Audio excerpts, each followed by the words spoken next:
Hi friends. Welcome to Kadhala Hangama. Please like, share and subscribe. అనగనగా ఒక ఊరు. ఆ ఊరిని పర్వతీపురం అంటారు. అక్కడ ఒక చిన్నమ్మాయి ఉండేది. ఆమె పేరు లక్ష్మి. లక్ష్మికి వయస్సు 15 ఏళ్ళు. ఆమె చాలా తెలివైన అమ్మాయి.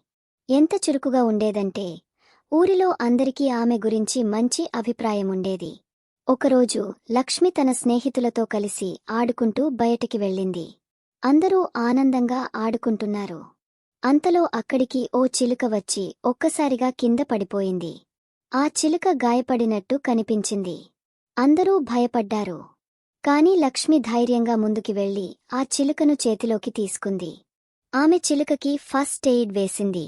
చిలుకకి నెమ్మదిగా నొప్పి తగ్గింది.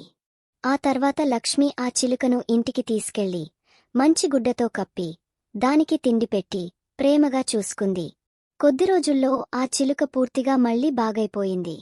అలాగే రోజులు గడిచాయి. లక్ష్మికి ఆ చిలుక మీద చాలా ప్రేమ పెరిగింది. కాని ఆమెకి తెలియనిది ఒకటి ఉంది. అది సాధారణ చిలుక కాదు. అది మాయా చిలుక. ఈ మాయా చిలుకకి ఎంతో శక్తులుంటాయి. అది మాటలు మాట్లాడగలదు. రాత్రిళ్ళు లక్ష్మితో ముచ్చటించేది. ఆమెకు మంచి మంచి విషయాలు చెప్పేది. బురిడిలో నీళ్లు ఎలా నిలుపుకోవాలో, పూలతో మందులు ఎలా తయారు చేయాలో, అడవిలో దారి తప్పితే ఎలా బయటపడాలో, ఇలా ఎన్నో విషయాలు నేర్పింది.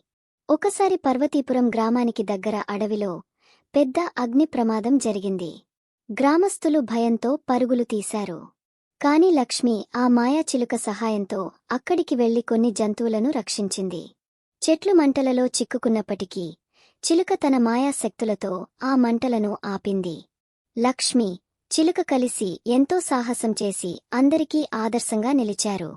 ఆ సంఘటన తర్వాత గ్రామస్థులు లక్ష్మిని ఎంతో గౌరవించసాగారు. ఆమె చేసే పనులు, సహాయం చూసి అందరూ మెచ్చుకున్నారు. లక్ష్మి కూడా అహంకారపడకుండా ఎప్పటిలాగే సరళంగా ఉండిపోయింది. ఆ మాయా చిలుకతో ఆమె అనుబంధం ఇంకా బలంగా మారింది. ఇలా పర్వతీపురంలో లక్ష్మి, మాయా చిలుక ఇద్దరు కలిసి ఎన్నో సాహసాల కథలు సృష్టించారు.